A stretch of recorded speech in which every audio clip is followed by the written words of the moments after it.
purpose. We talked about this earlier this year. Why do authors write? Because every time an author sits down and writes something, they're doing it for a reason. So, for instance, you're writing your personal narrative because Miss Doty told you to, right? But it's also, the reason is to tell people, entertain people with the story of something that happened to you. So there's 3 reasons that authors write a story for readers. One is to persuade. They're trying to get us to agree or to do something. Inform. They're trying to give us facts and information about a topic. They're trying to teach us something. Or entertain. The author writes it for readers to enjoy. This is the one your personal essay, your personal narrative would be. You're not writing to get them to do something or agree with you. And you're not reading them to teach them about a subject. You're doing it just for readers to enjoy. But we say pie because persuade starts with the P, I starts with an inform, and E, and entertain starts with an E. So persuade, inform, entertain. 3 reasons. So how can you figure out which one's the author's purpose? First, look for clues about the genre. If it's nonfiction about something real, most of the time they're trying to get us to teach us something. So a book about snakes would not be necessary to entertain us or persuade us. It's to teach us about snakes. Fictional stories or made-up stories are usually to entertain us. And then persuade us are easy to figure out because if they're trying to tell you, you need to go do this, or this is why this is best, or to do something, then that's persuade. And we're going to do some persuasion in our writing later on. So today I'm going to read you a story about Thanksgiving. And we're going to figure out what they're trying to do. Are they trying to inform us, to teach us? Are they trying to entertain us? Are they trying to persuade us? So this is called The Pilgrim's First Thanksgiving by Anne McGovern, illustrated by Elroy Freed. Look, his name has the 2 E's. All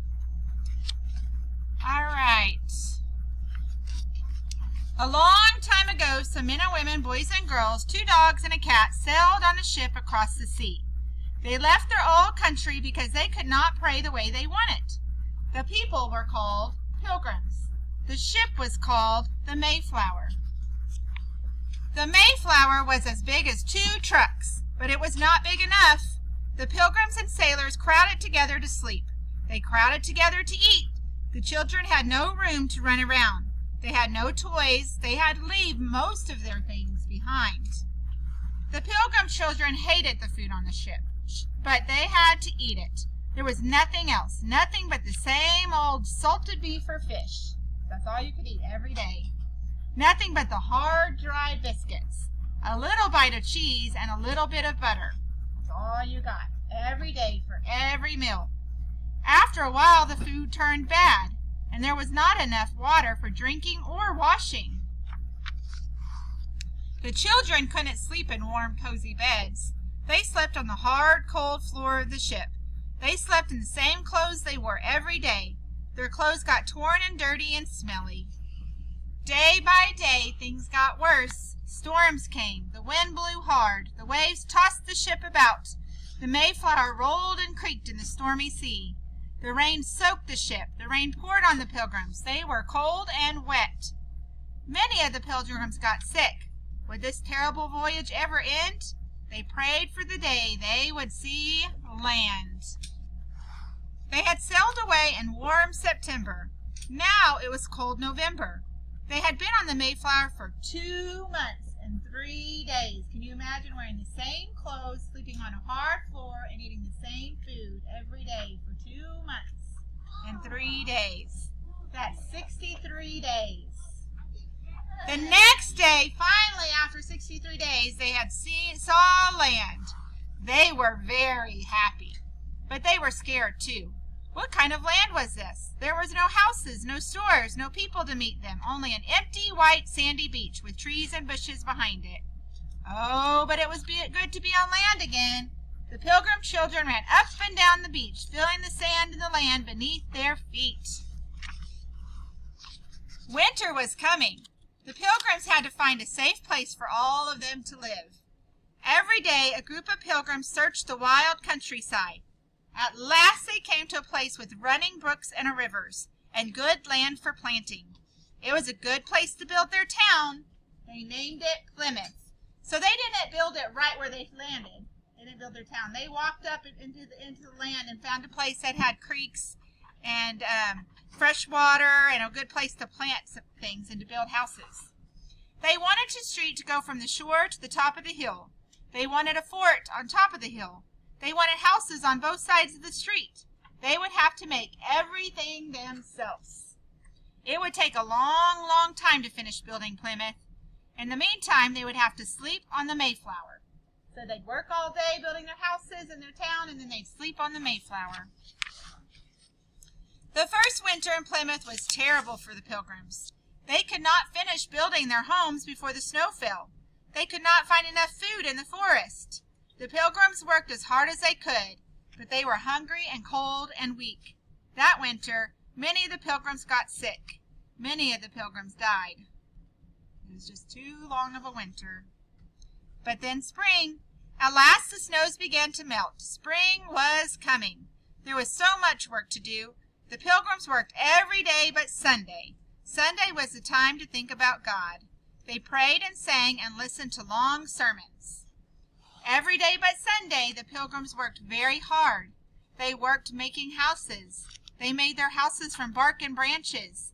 They made their roofs from straw and vines. Each house had only one room and a small space upstairs. So it was just a room, one-room house. So you slept in the same room, you ate in the same room, and you cooked in the same room. All of it. They made their houses from, The house got cold when the wind blew in through the holes in the walls. The house got wet when the rain dripped down through the holes in the roof. The only heat came from the fire in the fireplace. Sometimes sparks flew up the chimney and set the straw roof on fire. Then everybody ran outside to put the fire out. The Pilgrims worked making furniture for the houses. They didn't make much, just some stools and benches and beds. To save space, the children's beds were pushed under the big bed during the day. People used the benches for tables or put their plates on their knees. There were no glasses. So the Pilgrims drank out of mugs made of leather or wool. Their plates and bowls were wooden too. There were no forks. The Pilgrims used shells for spoons. They used seashells for spoons. The only iron things in the house were the iron pots and the pans. One big iron pot was used for boiling the stew, or making the candles, or making the soap. The Pilgrims worked planting their gardens. Each family planted a small garden with seeds brought over on the Mayflower. So that was a good thing they brought some seeds. The Pilgrims made a good friend who helped them. His name was Squanto. Squanto was one of the people who had lived near Plymouth years before the white men came. He taught the Pilgrims everything about the land he knew so well. He took the Pilgrims to the rivers and showed them where the fish swam and the best places to catch them. He took the Pilgrims to the forest and showed them where to find the deer and turkey and how to hunt them. He showed the Pilgrims where the wild plants grew, the ones that were good to eat and the ones that were good for making medicines. And he showed the Pilgrims the best way to plant corn.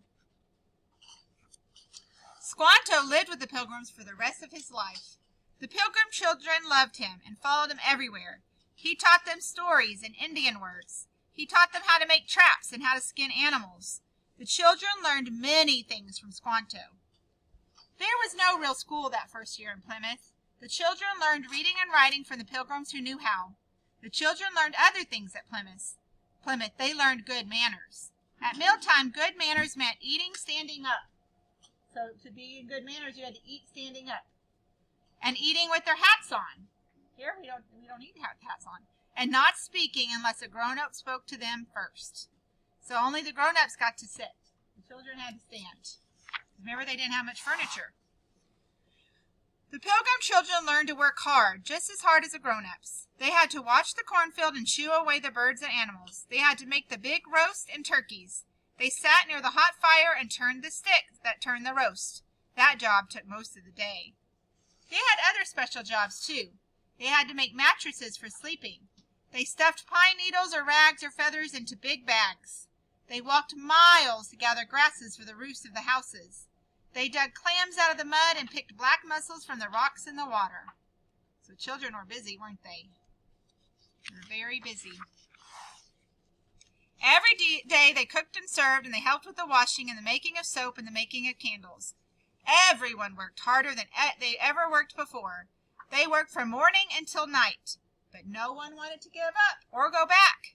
And when the Mayflower sailed back to England in April, there was not a single pilgrim on board. So they all stayed.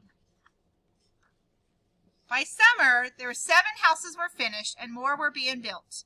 The gardens were bursting with vegetables. The corn was growing tall.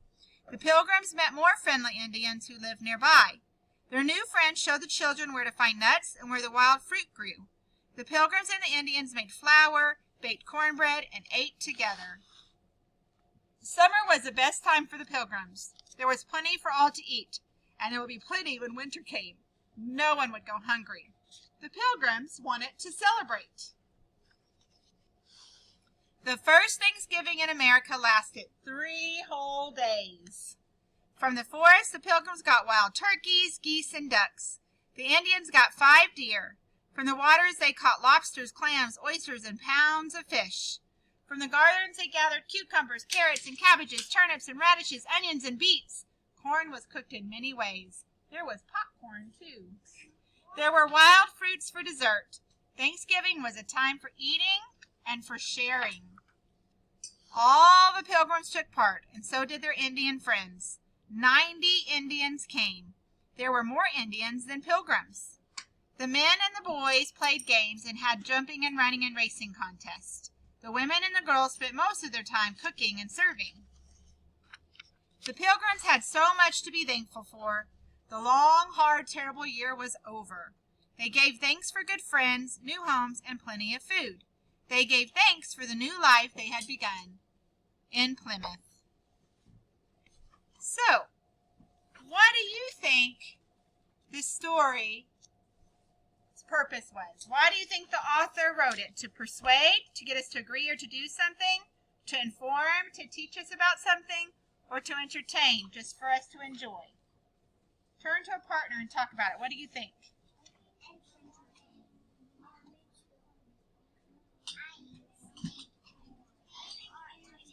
What's the main reason? All right. Raise your hand if you think it's to persuade. Is it trying to get us to do something? No. So it's definitely not persuade. Raise your hand if you think it's to inform. Okay. That means to teach us. To teach us something. Okay. What if you think it's to entertain, just for us to enjoy? Okay. So about half of you said you think it's for them to teach us something, and half of you said it's to entertain. The main reason that the author wrote this is to teach us. Yes. Did you learn a lot about the Pilgrims when I was reading it? Yes. Now, it is for us to enjoy as well, but the main reason they wrote it was to teach us. It teaches us. So teaching us means the author gives us facts. What is one of the things that you learned, one of the facts you learned about the first Thanksgiving in this story? Xavier? On the boat, they were crowded. Yep, they were all crowded on the boat. Very good. On the Mayflower. Yes, Emma? Yeah, the Indians helped them learn how to get food from that new land, didn't they? And to gather the food for Thanksgiving. Corbin? The Indians taught them how to plant the best way to plant corn. Very good. What did you learn, Cooper?